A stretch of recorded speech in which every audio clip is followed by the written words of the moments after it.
अभी हमने यातायात के साधनों के बारे में जाना। अब मेरे को ये बताओ, कहानी सुनना किसे किसे पसंद है? मजा आता है कहानी सुनने में? तो आज मैं आपको वापस एक कहानी सुनाऊंगा। किसकी कहानी सुनाऊंगा? एक लकड़हारे की, ईमानदार लकड़हारे की। एक टाइम क्या होता है कि एक लकड़हारा होता है जो जंगल में जाके है ना लकड़ियाँ काट काट के लाता है, उसी से उसका जीवन है ना यापन होता है, मतलब उसके घर का खर्चा उसी से चलता है। वो लकड़ी काटता है जंगल में जाके, ठीक है, फिर उनको उनको इकट्ठा करता है और बाजार में जाके बेच देता है। उससे जो पैसे मिलते हैं उससे उसके घर का घर का सामान ले आता है, उसी से उसका जीवन यापन होता है। एक दिन क्या हुआ कि लकड़हारा जंगल में गया और लकड़ी काटने लगा। लकड़ी काटते काटते काटते जोर से उसने कुल्हाड़ी चलाई ना, तो क्या हुआ, कुल्हाड़ी उसके हाथ से उछल के है ना नदी में गिर गई। अच्छा, नानी ने सुनाई भी? हाँ वही है, हाँ वही है। तो फिर सुनो कि कुल्हाड़ी जब नदी में गिर जाती है ना, तो लकड़हारा बेचारा वो गरीब होता है, उसके पास दूसरी कुल्हाड़ी नहीं होती, पैसे भी नहीं होते कि वो दूसरी कुल्हाड़ी लेके आए, तो वो बैठ के रोने लग जाता है।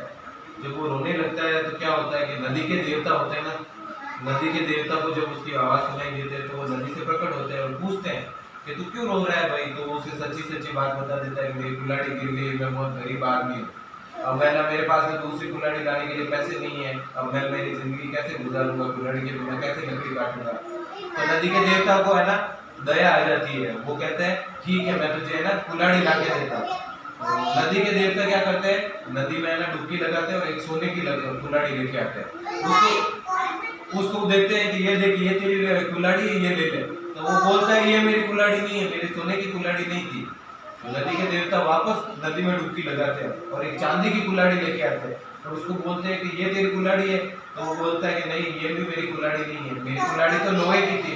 तो नदी के देवता क्या करते हैं कि वापस नदी में डुबकी लगाते हैं और उसकी लकड़हारे की जो कुल्हाड़ी थी ना लोहे वाली, वही कुल्हाड़ी वापस लेके आ जाते हैं। हाँ, तो वो लोहे की कुल्हाड़ी लाते हैं। जब वो लकड़हारा लोहे की कुल्हाड़ी देखता है तो एकदम खुश होकर बोल जाता है कि हाँ यही मेरी कुल्हाड़ी थी, और उससे कुल्हाड़ी ले लेते हैं नदी के देवता से। नदी के देवता उसकी लकड़हारे की परीक्षा ले लेते हैं और उसकी ईमानदारी से खुश हो जाता है कि मैं तेरी ईमानदारी से बहुत खुश हूँ, इसलिए ये सोने और चांदी वाली कुल्हाड़ी भी तू ही रख और ये लोहे वाली भी तू ही रख।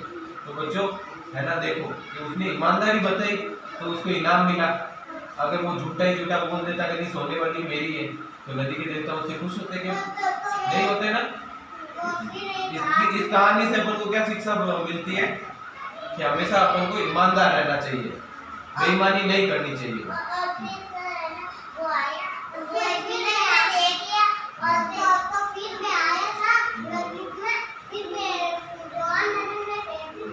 अब मैं आपको कुछ क्वेश्चन पूछता हूँ इसी कहानी से रिलेटेड। लकड़ियाँ कौन काटता था? लकड़हारा। वो लकड़ियाँ कहाँ से काटता था? जंगल से। ठीक है, लकड़हारे की कुल्हाड़ी कहाँ गिर गई? पानी में। और फिर पानी से कौन प्रकट हुआ?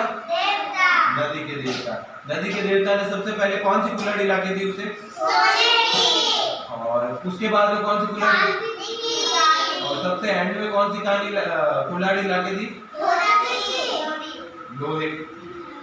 लोहे की। ठीक है, फिर नदी के देवता ने उस लकड़हारे की ईमानदारी से खुश होकर उसको क्या दे दिया? तीनों ही कुल्हाड़ी उसे दे दी। और इस कहानी से अपन को क्या शिक्षा मिलती है बच्चों? नहीं, कौन नहीं पड़ता। इस कहानी से अपन को क्या शिक्षा मिलती है? हाँ, और ईमानदारी से रहना चाहिए, बेईमानी नहीं करनी चाहिए। समझ में आया बेटा? ठीक है, ये थी लकड़हारे की कहानी, ये थी ईमानदार लकड़हारे की कहानी। मजा आया बहुत? अच्छा ठीक है, ओके।